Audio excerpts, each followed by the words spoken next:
This segment of WGCU's Untold Stories is underwritten by Collier County Government, County Commission, District School Board of Collier County, Seminole Tribe of Florida, Collier County Museum, Baron Collier Jr. Foundation.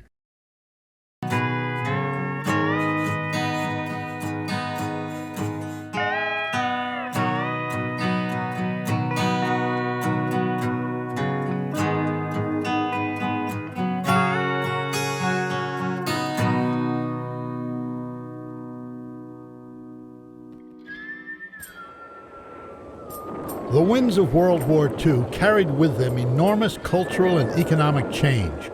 Rural Immokalee, built by pioneer entrepreneurs on a foundation of cattle and logging, was not immune. It also entered into a new era of evolution. Oil was discovered. A bomber training base became the Immokalee Regional Airport. Expanding vegetable farming lured farm workers from other states and foreign countries. And new industry was born with the establishment of the Seminole Tribe of Florida gambling casino and an enterprise zone. Immokalee not only survived this upheaval, it flourished as a culturally and economically diverse community, which today remains the heart of agriculture in southwest Florida. Agricultural, I'd say the crops, farming, probably changed Immokalee more than anything.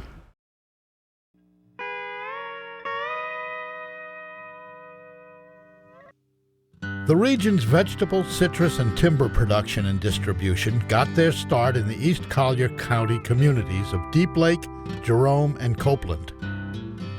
Shortly after 1900, two partners purchased Deep Lake Hammock and planted 200 acres of grapefruit.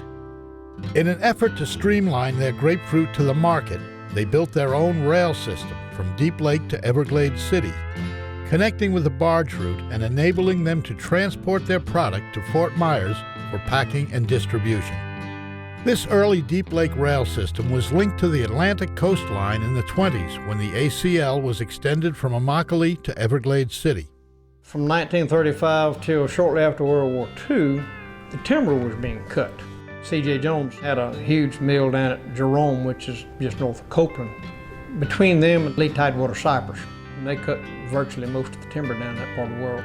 C.J. Jones joined forces with James Gaunt, a local farmer. Together in 1940, they founded Immokalee's first packing house, Immokalee Growers Incorporated. First tomato farming in this country was down towards Copeland, and all in that area down towards Everglades, all up and down 29 on both sides. And they farmed down there then with mules. They couldn't use tractors, the ground was too boggy.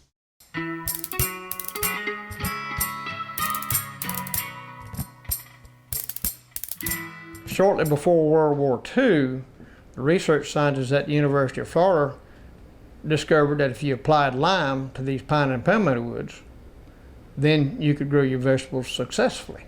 When that was discovered, then people went to clearing up these pine islands to farm them. And since Immokalee is 40 miles closer to the market than Everglades City or Ochopee, the industry migrated up here. Some, like Percy Brown, transitioned from cattle ranching to vegetable farming. He started out with a few acres and developed into a few hundred acres. His specialty was cucumbers at first, and then watermelons became a big thing. In the 1950s, the farmers market held its opening celebration, and Immokalee stepped off on a path to becoming a national leader in agricultural production. It was a boom, and in the spring of the year, whenever everybody was harvesting watermelons, cucumbers, tomatoes, bell pepper, the town was like a beehive. It was I related it to like going to Bike Week at Daytona. You couldn't move. The agriculture expansion brought on some growing pains. Some farmers couldn't find enough farm workers. When I was in the 7th grade, and that would have been in about 1951, one of the farmers in Immokalee came to the principal in LaBelle, and he asked the principal to have a school assembly because he was wanting to hire all the kids he could hire to pick cucumbers Saturday and Sunday. The price was high and he just couldn't get enough labor to pick them. And a lot of children went out to the fields and picked vegetables. As the demand for labor increased, much-needed farm workers finally found their way to Immokalee. Most of the migrants are people come in from Arkansas, Missouri. They got coming in. Local help was pretty hard to get. I mean, most of them had a job back then. There had to be people that come in, then the Mexicans started coming. In 1956, at 15 years old, Adon Hernandez and his family made their way from Mexico to Immokalee. There was 25 people on the back of the truck. We tried homestead, and they put us to live on canvas tents, dirt floor, and you have to live there. But then we come to Immokalee, and when we come here, we have to live on the stable. But we were better than on the tents. Hernandez worked in the fields, picking tomatoes and vegetables, struggling to help his family make ends meet. I told my dad, I don't want to be tomato picker all my life, so I want to be something different. So I decide to have a work for myself.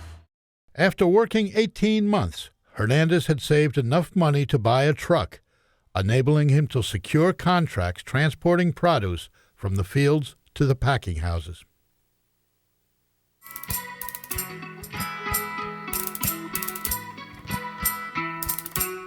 The Cuban Revolution and the ensuing cessation of trade between that nation and the United States had a profound impact on Immokalee, its economy, and its very future. In 1959, Castro took over Cuba and nationalized all of the farms down there, and we stopped doing business with Castro. And so what happened was the growers in this area, and some growers who weren't here yet, said, wow, we could take up that slack in Southwest Florida.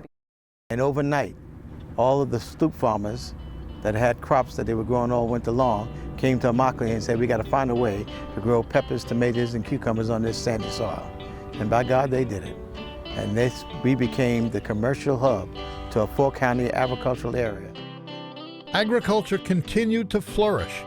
In the late 1980s, Fred Thomas Jr. was sworn in as director of the Collier County Housing Authority. You need to understand, though, that those independent farmers, and there was 48 of them when I came there, small farmers, and a small farmer was somebody who leased the land that he farmed. Didn't live on it, just farmed it. Then we had medium-sized farmers. They either owned the land that they were harvesting, or they had a packing house to market their fresh vegetables. And when I came here, there was 7 of those guys. And then you had 3 big boys, Gargiulo, 6Ls, and Pacific. However, an unexpected freeze in '89 tore the fabric of Immokalee's farming community. Everything did fine until the freeze of '89. And then that following fall, we went from 48 small farmers to 3, 7 medium-sized farmers to 3. Really devastated our community, and then we had to look at another way to get money to recirculate in our community. But the driving force for farms has always been the people who work them. Farm workers have been an important resource to the vegetable and to the citrus industries here in Southwest Florida. They are needed to harvest the crops. For a crop such as tomatoes, we estimate it takes about 200 hours of manual labor to plant, to grow and prune, tie, stake, and then come back in and actually harvest them. So 200 hours of manual labor per acre is a significant amount of time. En las labores tengo trabajando 20 años. Sobrevive uno mejor y mantiene uno la familia estable, por lo menos. Pues trabajando siempre pues no hace falta nada. The piece rate is something that has gotten a lot of attention. In some respects, people say, well, they aren't paid enough in terms of a piece rate. Employers or growers on the other side will say, well, we pay what we can afford to pay in terms of what our ultimate product, the box of tomatoes or carton of tomatoes, is returning us. Historically, on average, workers have been able to earn more than the minimum wage. They've earned anywhere from $7 to $8, maybe $9 an hour. Frank Ochoa graduated from Immokalee High School in 1977. He's worked on farms his entire life. I'd like to see less produce coming from other from other countries, and to ensure the United States, the crops here, and to keep us in business, I think we need to try to control that a little bit, because here they're putting a lot of regulations on us. Something that's going to have to change. Immokalee is not what it used to be like in the farming era. We used to have plenty farms, and all of the farmers was here then, and now you have such a problem. You can't get water. They won't give you permits for wells, and you just have a problem now trying to farm. We was going to try to grow some watermelon this year, and we couldn't even get a permit to pump the water. Farmers have had more to contend with than the whims of Mother Nature and government regulation. Ever-escalating operating costs put more pressure on growers. They tell me this year that it's possibly going to cost $10,000 an acre to grow tomatoes. Before you ever pick a tomato out of it, you got $10,000 there. The problem is compounded by the fact that in today's world, the global market determines the final price a buyer will pay. That kind of difference gives a grower in Mexico a huge economic advantage. To produce the same product that you see in the public supermarket, that would be grown here in the Immokalee area. It does become a matter of being able to compete in a global environment. To stay competitive in that global marketplace, some farmers have adopted alternative methods of harvesting. Many citrus growers have switched from hand picking to mechanical harvesters.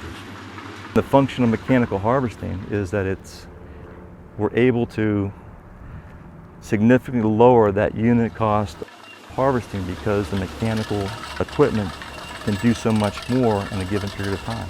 Human effort, as good as people may be, can only be sustained so long. The mechanical harvesters that we're looking at now have the feasibility of harvesting 100 boxes per hour.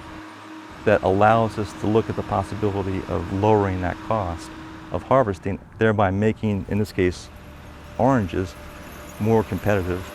Machines may someday replace human farm workers, but they could never feel the same connection to their crops or derive the same satisfaction from the soil. Debe de seguir para adelante porque pues mucha agricultura hay en Immokalee, pero pues me gustaría mejor que siguiera para adelante porque pues por lo menos es lo mío, es mi trabajo.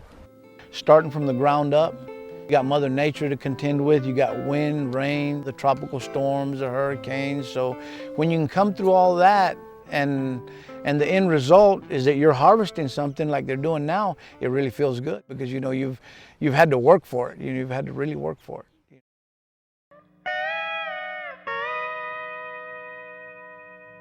On December 7th, 1941, America's domestic tranquility was shattered at Pearl Harbor, ushering in yet another phase of Immokalee's evolution.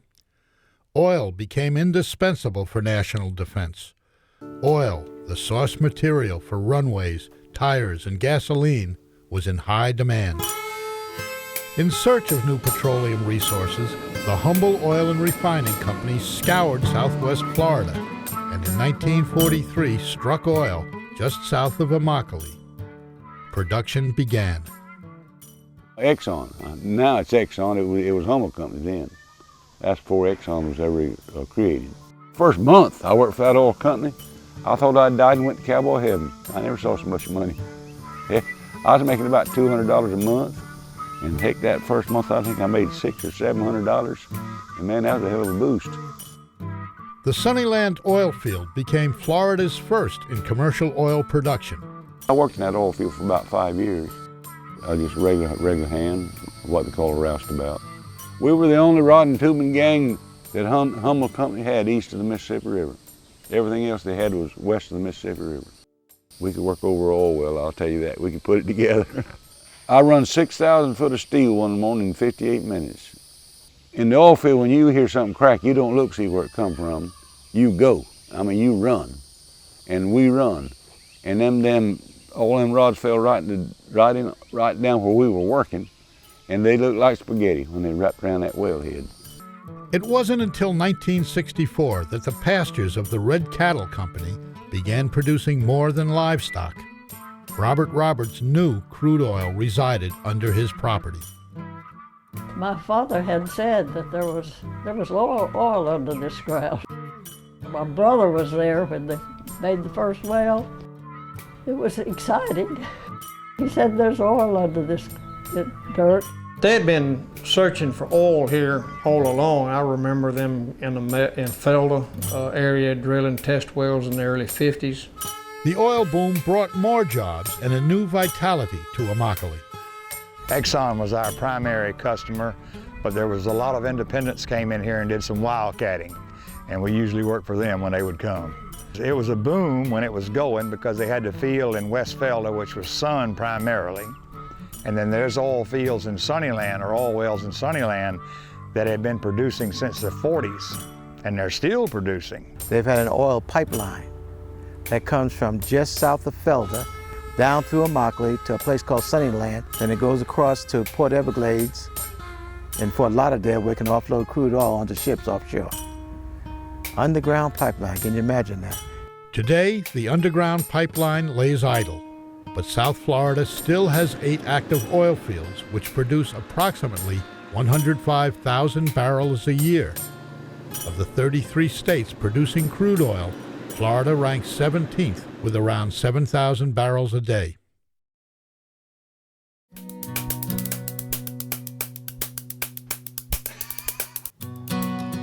In the early 1950s, cattlemen in the Immokalee area found a way to have fun by turning their daily ranch chores into recreation. It all started with a quarter-mile horse racing track, then evolved into the Immokalee Rodeo. They ran horse races out here in the early 50s, and sometime during the year of 1953, they built a rodeo arena that was near right where I'm standing. Immokalee had its first rodeo in November of 1953. There were 4 main events: bareback bronco riding, bull riding, calf roping, and bulldogging. Dallas Townsend competed in that rodeo. Bulldogging, that's where you have 2 men, one on each side of the steer. One man's called the hazer, the actual guy that's going to dive off of his horse onto the steer's head and grab his horns and twist him down on the ground is called the bulldogger. And the faster you do it, the better your chances are of winning. Neil Brown remembers his rodeo days vividly, with good reason. To start with, when you're rodeoing, you throw the big drunk. Then all the cowboys get together and throw a drunk. And then the next morning, most of them didn't feel like riding. I crawled on that dadgum horse, and an old boy standing there, he said, "Neil, you better get off that horse is gonna hurt you." I said, "Nah." He said, "You can't ride that horse." I said, "But I'll tell you one thing, I'm gonna give her a try." And so, hot damn, they turned her out. And that son gun threw me so high, I turned 2 complete flips in the air. And I was into my 3rd flip when I hit right this side of me. And it broke right there and right there. I'm 2 vertebrae. So it paralyzed my right arm. I couldn't use it at all. Brown spent 6 weeks in a hospital recuperating from his injuries. Time eventually healed those injuries, but the passage of time also quickened the pace for Immokalee. In 1994, the Seminole tribe of Florida built a gambling casino. That ushered in yet another new era for Immokalee, for all of Southwest Florida, and for the Seminoles, an era that is still unfolding. I think that you're going to see big changes in Immokalee when it comes to when the Seminole tribe begins expanding, the current community there, whether it be the gaming facilities or whether it be our tribal community in general.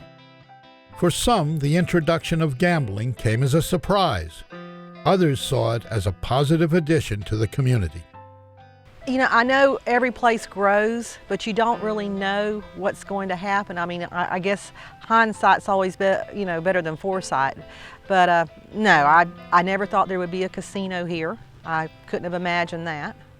Well, I think the casino have really made a change for Immokalee. You got a lot of people that go to the casino, and they serve really good food there and all, and a lot of people go there to eat if nothing else. But dramatic change does not arrive without its critics, and the Immokalee Casino was not greeted with universal applause. The casino, to me, is kind of like the farmers. Most of the farmers that come to this country, to Immokalee area, they didn't actually live here. They made their money here, but they didn't want to stay here and live. The casino money to me is about the same. It's not staying here and, to the best of my knowledge, helping Immokalee that much. Pros and cons aside, there is no denying the social and economic impact of the Seminole Casino. Tribal officials said that by the end of 2008, it employed about 500 people, with construction underway to expand from 45,000 to 75,000 square feet. The fertile soils of the Immokalee area produce more than tomatoes and citrus. Just south of town, an entire new community has sprouted from the seeds of Ave Maria University, the newest Catholic university in the country. Plans are underway to construct more than 8,000 residential units. The Seminole expansion, the birth of a whole new town, and the addition of a major university mark a new stage of Immokalee's ongoing evolution. With Ave Maria encroaching upon Immokalee while the tribe is expanding, you're going to see a need for the human resources that are in Immokalee. You're going to see that demand change. You're going to need those professionals to be moving into Immokalee and the skilled labor moving into Immokalee. At the Guadalupe Center of Immokalee, education for developing potential professionals begins in early childhood. Guadalupe Center was founded in 1982. There were a group of volunteers who recognized that there was a dramatic need within the community for food and for services for the residents of the community. Started as a soup kitchen, but over the years there was a recognition that in order to break the cycle of poverty, we really needed to do more. So the focus shifted to educational programming. Today, the Guadalupe Center educates 125 children a year. The goal is for children to leave early childhood prepared for school so they can succeed. Immokalee was quick to respond to the new challenges carried on the winds of change. A new Florida enterprise zone was created to foster revitalization through tax breaks for local businesses, employment training programs, and transportation incentives. The enterprise zone was centered in and around Immokalee Regional Airport, itself an integral component in the community's metamorphosis from agricultural to an industrial-based economy. It got started in World War II as an auxiliary field. They had fuel here, and they built a tremendously beautiful airport, 3 5,000-foot strips. And there was a lot of training going on here. But after the war, the airfield was abandoned and lay dormant until 1993, when the Collier County Port Authority was formed and set plans in motion to resurrect it as a major link to the rest of the world. Two entrepreneurs who started with a vision concept and built it into brick-and-mortar reality put another piece of Immokalee's rebirth puzzle in place. Walter Burdick and Bob Juster put their heads together to figure out what the region needed most. They founded TMI, the Training and Manufacturing Institute. Well, part of the reasoning behind it was we wanted to have an example of changing the employment culture of Immokalee. In pursuit of their mission, they built a 30,000 square foot multi-tenant commercial building to facilitate job development and training for the local workforce. My partner and I felt we could make a difference. And we also are a very strong believer that the private sector can work very well with the voluntary sector. But applying Collier County regulatory standards to the unincorporated rural town proved to be a formidable challenge. The landscaping is a very good example of that. We had to landscape to Fifth Avenue, Naples. Landscaping criteria was very, very expensive. But Juster and Burdick persevered, and new job opportunities began streaming into Immokalee. By the end of 2008, their tenants included the Collier County School District, Child Care of Southwest Florida, and the Florida National Guard 856th Quartermaster Support Company. Immokalee is very centrally located, and believe me, the Army wouldn't have made this decision if there weren't 15 million people that could be accessed, within 150 miles of Immokalee. And we hope that's going to be one of the, really drivers that grows the community. So Immokalee continues the process of changing and evolving, a passing parade of pioneer settlers, cracker cattlemen, diverse cultures, and modern-day entrepreneurs, all leaving their footprints in the rich soil of the town the early Seminoles called my home. Good thing about Immokalee, I believe you hit the bottom of it. Right here, you can start. Anybody can come here from Georgia, Arkansas, anywhere in the United States, and it's a beginning to start.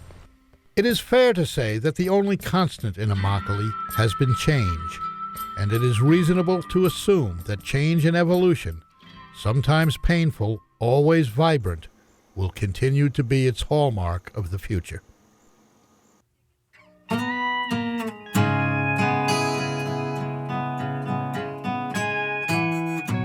This program was produced for the citizens of Southwest Florida by WGCU Public Media. Show your appreciation for programs like these. Become a member of WGCU, a business supporter, or leave a legacy through a state or planned gift. Call or visit our website at WGCU.org. To order a DVD of this program, call 1-888-824-0030 or go to WGCU.org.